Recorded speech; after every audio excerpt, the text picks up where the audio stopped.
Bismillahirrohmanirrohim. Assalamualaikum warahmatullahi wabarakatuh. Puji syukur kita panjatkan kehadirat Allah Subhanahu wa Ta'ala atas berkat rahmatnya berupa kesehatan sehingga kita bisa mengikuti kuliah online pada pagi hari ini. Salawat serta salam tak lupa pula kita hanturkan kepada Nabiullah Muhammad Shallallahu Alaihi Wasallam yang telah membawa kita dari zaman kegelapan menuju zaman yang terang benderang. Baiklah, izinkan saya selaku moderator akan memperkenalkan anggota dari kelompok kami. Jadi, kelompok kami beranggotakan saya sendiri, Nauraifatunisa sebagai moderator, kemudian Nurma Yunita sebagai pemateri pertama, Anissa Saraswati sebagai pemateri kedua, Vincentia Septiani sebagai pemateri ketiga, Angel Herawani sebagai pemateri keempat, dan Evi Dwi Febrianti sebagai pemateri kelima. Baiklah, selanjutnya yaitu pemaparan materi mengenai sejarah, pengertian, dan regulasi kosmetik yang akan dipaparkan oleh teman-teman kelompok kami. Sejarah kosmetik. Sejarah kosmetik dibagi menjadi beberapa tahapan, yaitu kosmetik di zaman Mesir kuno, kosmetik di Yunani dan Roma kuno, kosmetik di Timur kuno, kosmetik di era Renaissance atau kebangkitan, kosmetik di abad 17 dan kosmetik pencerah, kosmetik pada abad ke-19 dan 20, serta kosmetik saat ini dan masa depan. Yang pertama, kosmetik di zaman Mesir kuno. Pada zaman dahulu, di antara kosmetik kuno Mesir ini adalah pasta yang terbuat dari madu, susu, dan tepung dari tumbuhan dan krim kulit yang terbuat dari lemak hewan dan tanaman serta malam lebah. Bahan atau alat rias telah dikembangkan dengan penggunaan timbal karbonat alamiah, merkuri sulfida, dan sinabar serta campuran karun halus dan timbal sulfit. Alat rias berbentuk batang dibuat dengan cara menuangkan lemak lebur dan zat warna ke dalam lubang dari batang atau cabang tanaman, kemudian didinginkan dalam air dingin dan kemudian batang pohon dikelupas. Pewarna rambut dibentuk menggunakan inai atau henna atau biji tanaman yang dipanggang dan serpihan besi. Yang kedua, kosmetik di Yunani dan Roma kuno. Pria Roma pada waktu itu berkontribusi dalam pengembangan rumah sauna dengan uap panas, melumuri tubuh dengan minyak, pijitan, dan wangi-wangian. Sedangkan untuk wanita Roma mempercantik diri di rumah dengan menggunakan cuka dan anggur merah pada buah yang disimpan dalam kontainer timbal untuk membuat pewarna rambut. Ekstrak Camellia vios dan abu berasal dari tanaman yang diduga mengandung kalium karbohidrat, serta sabun kasar yang digunakan untuk memutihkan rambut. Beberapa material fragrans hasil ekstraksi pada waktu itu meliputi anis, lada, peppermint, mawar, dan lemon. Susu kedelai dengan adonan roti diaplikasikan pada muka selama 1 malam sebagai penyegar.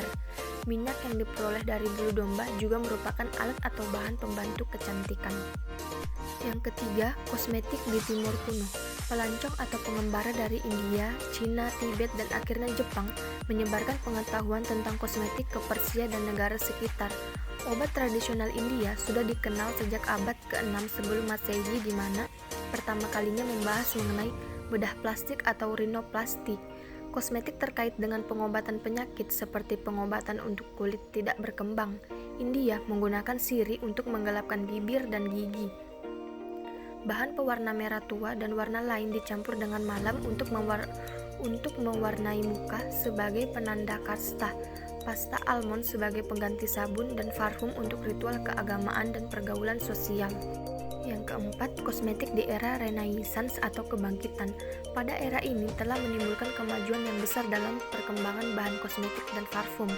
Pada periode ini, Prancis memperkenalkan metode pemutihan rambut dari Venesia dengan cara merendam dalam soda atau alumin dan mengeringkannya dengan sinar matahari. Di Inggris, Bedak muka terdiri atas timbal putih, kadang-kadang juga dicampuri dengan sublimat dari merkuri dan radik iris halus. Pemutih gigi terdiri atas serbuk batu bata, tulang ikan, urol merah dan putih, kulit telur, aluin, mastik, batu apung, dan nira. Jerawat diobati dengan menutupnya selama 1 jam dengan serbuk belerang dan terpentin, lalu diolesi dengan mentega segar. Yang kelima, kosmetik di abad 17 dan kosmetik pencerah. Selama abad ke-17, memberlakukan kosmetik di bawah pengawasan dokter. Ada sedikit perubahan dalam komposisi produk kosmetik. Bismut subnitrat digunakan untuk bedak muka dan koksional digunakan sebagai pemerah. Bedak muka hanya berwarna putih dan perona pipi berwarna merah terang.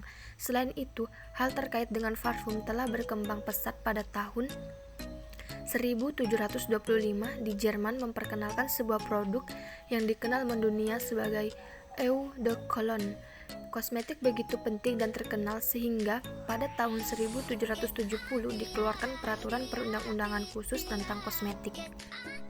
Yang keenam, kosmetik pada abad ke-19 dan 20. Selama abad ke-19, penggunaan bahan untuk menambah kecantikan dianggap sesuatu yang kurang senonoh dan dipandang rendah baik di Inggris maupun di Amerika Serikat, sehingga perusahaan kosmetik terkenal di abad ke-20 baru didirikan. Revlon merupakan perusahaan pertama yang menyesuaikan warna lipstik dan warna pengkilat kuku sebagai suatu bentuk mode. Produk rambut pada abad ke-20 yaitu keriting permanen, invensi pertama oleh Carlos Nessler yang meliputi pelembutan rambut dengan larutan borak kemudian dipanaskan dengan besi panas. Lalu pada tahun 1930-an mengalami peningkatan yaitu pengerintingan rambut pada suhu kamar, di mana metode tersebut hanya membutuhkan waktu 5-10 menit dan menghasilkan rambut yang baik dibandingkan dengan metode lama dengan sistem pemanasan. Dalam pewarnaan rambut tersedia zat warna dengan corak warna sementara yang dapat dicuci dengan sampo dan warna semi permanen yang dapat bertahan hingga pencucian 6 kali dengan sampo. Produk tabir surya telah memasuki pasar Amerika Serikat pada tahun 1926 dengan bahan aktif benzil sinamat dan benzil salisilat. Dan yang terakhir yaitu kosmetik saat ini dan masa depan. Kosmetik dalam produk kulit terutama penggunaan asam alfa hidroksi atau AHA dalam kosmetik yang diawali tahun 1992. AHA ini bekerja untuk mengangkat sel mati pada kulit. Produk ini dapat membuat kulit menjadi halus, menyamarkan keriput, serta menghilangkan bintik-bintik hitam. Kosmetik untuk melawan penuaan saat ini mengandung enzim, vitamin, dan antioksidan. Komponen aktif ini dihantarkan melalui kulit oleh pembawa khusus seperti liposom, siklodextrin, dan polimer lain. Kecenderungan saat ini memanfaatkan bahan herbal atau alam untuk kosmetik. Bahan fungsional dari alam ini biasanya digunakan dalam formulasi kosmetik dalam bentuk ekstrak. Dan kecenderungan ini juga sedang menjadi tren. Di India dan di negara timur lainnya, kosmetik telah dikenal sejak zaman Mesir kuno, yaitu 5 abad sebelum Masehi untuk berbagai tujuan, seperti acara ritual keagamaan, menghias mayat, dan untuk meningkatkan penampilan. Regulasi kosmetik. Sebagai antisipasi terhadap situasi dan internasionalisasi masalah kosmetik, Indonesia telah mengeluarkan peraturan perundang-undangan dan pembaruan sebagai berikut. Yang pertama itu pedoman cara pembuatan kosmetik yang baik atau CPKP pada 20 Oktober 2003. Kedua, peraturan Menteri Kesehatan RI tentang notifikasi kosmetik pada tanggal 20 Agustus 2010 sebagai berikut. Bab pertama, ketentuan umum. A. Kosmetika. Definisi dari kosmetika yaitu bahan atau sediaan yang dimaksudkan untuk digunakan pada bagian luar tubuh manusia, epidermis, rambut, kuku, bibir, dan organ genital bagian luar atau gigi dan mukosa mulut, terutama untuk membersihkan, mewangikan, mengubah penampilan, dan atau memperbaiki bau badan atau melindungi atau memelihara tubuh pada kondisi baik. B. Cara pembuatan kosmetik yang baik atau CPKB merupakan seluruh kegiatan pembuatan kosmetika yang bertujuan untuk menjamin agar produk yang dihasilkan senantiasa memenuhi persyaratan mutu yang ditetapkan sesuai dengan tujuan penggunaannya. C. Dokumen informasi produk adalah data mengenai mutu, keamanan, dan kemanfaatan kosmetika. D. Peredaran. Peredaran adalah pengadaan, pengangkutan, pemberian, pengerahan, penjualan, dan penyediaan di tempat serta penyimpanan untuk penjualan. Pada pasal 2 menyebutkan setiap kosmetika yang beredar wajib memenuhi standar dan atau persyaratan mutu, keamanan, dan kemanfaatan sesuai ketentuan peraturan perundang-undangan. Bab 2. Notifikasi. Pasal-pasal yang membahas mengenai notifikasi: Pasal 3, Pasal 4, Pasal 5, Pasal 6, Pasal 10, Pasal 12, dan Pasal 14. Bab 3 yaitu dokumen informasi produk. Pasal-pasal yang membahas mengenai DIP atau dokumen informasi produk, pasal yang terdapat pada pasal 15. Bab 4. Penanggung-jawaban produk. Pasal-pasal yang membahas mengenai penanggung-jawaban produk terdapat pada pasal 16. Kemudian bab 5. Monitoring efek samping kosmetika. Pasal-pasal yang membahas mengenai efek samping kosmetika tersebut terdapat pada pasal 17. Kemudian bab 6. Penarikan dan pemusnahan kosmetika. Pasal yang membahas penarikan dan pemusnahan kosmetika terdapat pada pasal 18. Bab 7. Pembinaan dan pengawasan, serta bab 8. Ketentuan peralihan. Bab 9. Ketentuan penutup. Peraturan Kepala Badan POM dibuat untuk menjabarkan Peraturan Menteri Kesehatan RI Nomor 1176/Menkes/Per/8/2010 tentang notifikasi kosmetika. Ketiga, Peraturan Kepala Badan POM Nomor 03.1.23.12.10.11.983 Tahun 2010, yaitu tentang kriteria dan tata cara pengajuan notifikasi kosmetika pada tanggal 13 Desember 2010. Keempat, Peraturan Kepala Badan POM Nomor KIIK 03.1.23.12.10.12458 Tahun 2010 tentang persyaratan teknis kosmetika pada tanggal 27 Desember 2010. Kelima, yaitu Peraturan Kepala Badan POM Nomor HK.23.08.11.07.517 Tahun 2011 tentang persyaratan teknis bahan kosmetika pada tanggal 24 Agustus 2011. Keenam, Peraturan Badan POM Nomor HK.01.23.06.12.3647 Tahun 2012 tentang perubahan atas Peraturan Kepala Badan POM Nomor HK.03.01.11.07.517 Tahun 2011 tentang persyaratan teknis bahan kosmetika pada tanggal 6 Juni 2012. Terakhir, yang ketujuh, yaitu Peraturan Kepala Badan POM Nomor HK.03.01.08.11.07331 Tahun 2011 tentang metode analisis kosmetik yang terdapat pada 8 lampiran. Baik, selanjutnya Peraturan Perundang-undangan di Amerika Serikat. Peraturan Perundang-undangan Amerika Serikat membedakan dengan sangat jelas antara kosmetika dan obat. Pada prinsipnya, kosmetika tidak boleh mengandung komponen untuk pengobatan atau mencegah penyakit atau mengganggu struktur atau fungsi dari tubuh manusia. Tujuan kosmetika dibatasi untuk meningkatkan penampilan. Bahan yang digunakan dalam kosmetika sebagian besar sama dengan bahan yang digunakan untuk obat, dengan pengecualian pada komponen yang bertujuan untuk pengobatan, meredakan, atau mencegah penyakit. FDA mengklasifikasikan produk yang digunakan secara topikal sebagai obat bebas berdasarkan kajian tentang keamanan dan kinerja dari konstituen obat. Yang pertama, produk jerawat. Yang kedua, produk anti ketombe. Yang ketiga, produk antimikroba. Yang keempat, produk antiperspiran. Yang kelima, produk astringen. Yang keenam, produk perawatan mulut. Yang ketujuh, produk pelindung kulit. Dan yang kedelapan, produk tabir surya. Perbedaan penting antara kosmetika dan obat didasarkan pada penilaian kinerja. Kosmetik, konsumen menilai kosmetika didasarkan pada kinerja produk untuk menunjang penampilan lebih baik. Kemudian obat dinilai berdasarkan kemampuannya mencegah atau meningkatkan keadaan suatu penyakit. Baik, selanjutnya yaitu kosmetik, obat, dan mediket kosmetik. Kosmetik berasal dari kata Yunani atau kosmetikos yang berarti keterampilan, menghias, dan mengatur.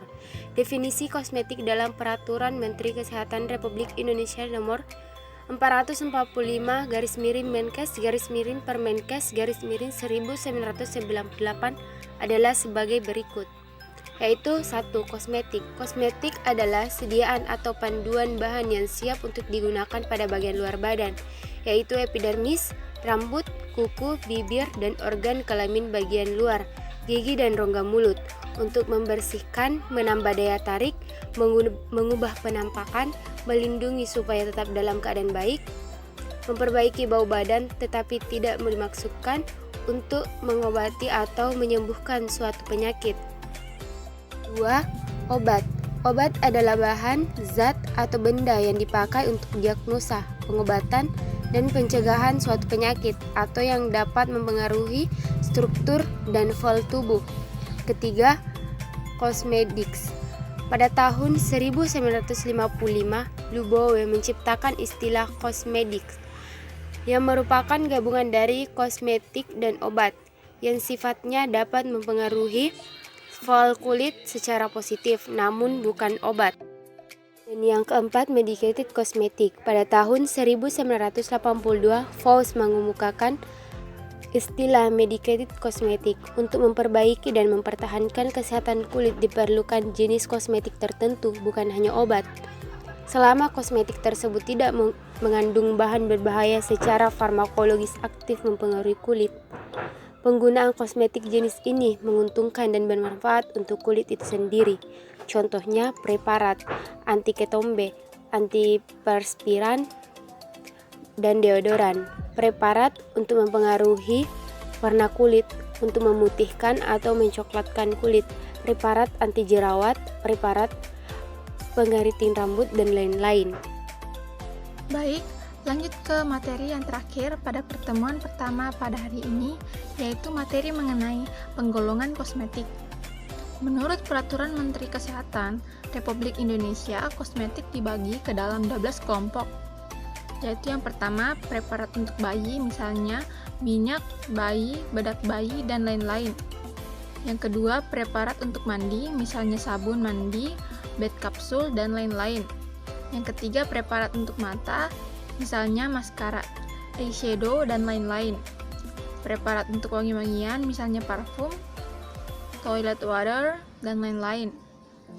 Preparat untuk rambut, misalnya cat rambut, hairspray, dan lain-lain. Preparat untuk pewarna rambut, misalnya cat rambut, dan lain-lain. Preparat make up, kecuali mata, misalnya bedak, lipstick, dan lain-lain.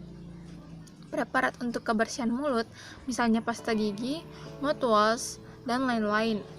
Preparat untuk kebersihan badan, misalnya deodoran, dan lain-lain. Preparat untuk kuku, misalnya cat kuku, lotion, kuku, dan lain-lain. Preparat untuk perawatan kulit, misalnya pembersih, pelembab, pelindung, dan lain-lain. Preparat untuk cukur, misalnya sabun cukur, dan lain-lain. Preparat untuk suntan atau sunscreen, misalnya sunscreen foundation, dan lain-lain. Lanjut ke penggolongan menurut sifat dan cara pembuatannya. Terbagi dua, yaitu kosmetik modern dan kosmetik tradisional. Kosmetik modern diramu dari bahan kimia dan diolah secara modern, termasuk antaranya adalah cosmetics. Kosmetik tradisional betul-betul tradisional, misalnya manggir, blulur, yang dibuat dari bahan alam dan diolah menurut resep dan cara yang turun-temurun. Semi tradisional diolah secara modern dan diberi pengawet agar tahan lama. Hanya namanya yang tradisional, tanpa komponen yang benar-benar tradisional, dan diberi satu warna yang menyerupai bahan tradisional. Lanjut, yang terakhir yaitu penggolongan menurut kegunaan bagi kulit. Terbagi dua, yaitu kosmetik hiasan dan kosmetik perawatan kulit. Yang pertama yang akan kita bahas yaitu kosmetik hiasan. dekoratif atau make up. Digunakan untuk merias dan menutup cacat pada kulit sehingga menghasilkan penampilan yang lebih menarik serta menimbulkan efek psikologis yang baik seperti percaya diri atau self-confidence. Dalam kosmetik riasan, peran zat pewarna dan zat pewangi sangatlah besar. Lanjut ke materi kosmetik perawatan kulit atau skincare cosmetics.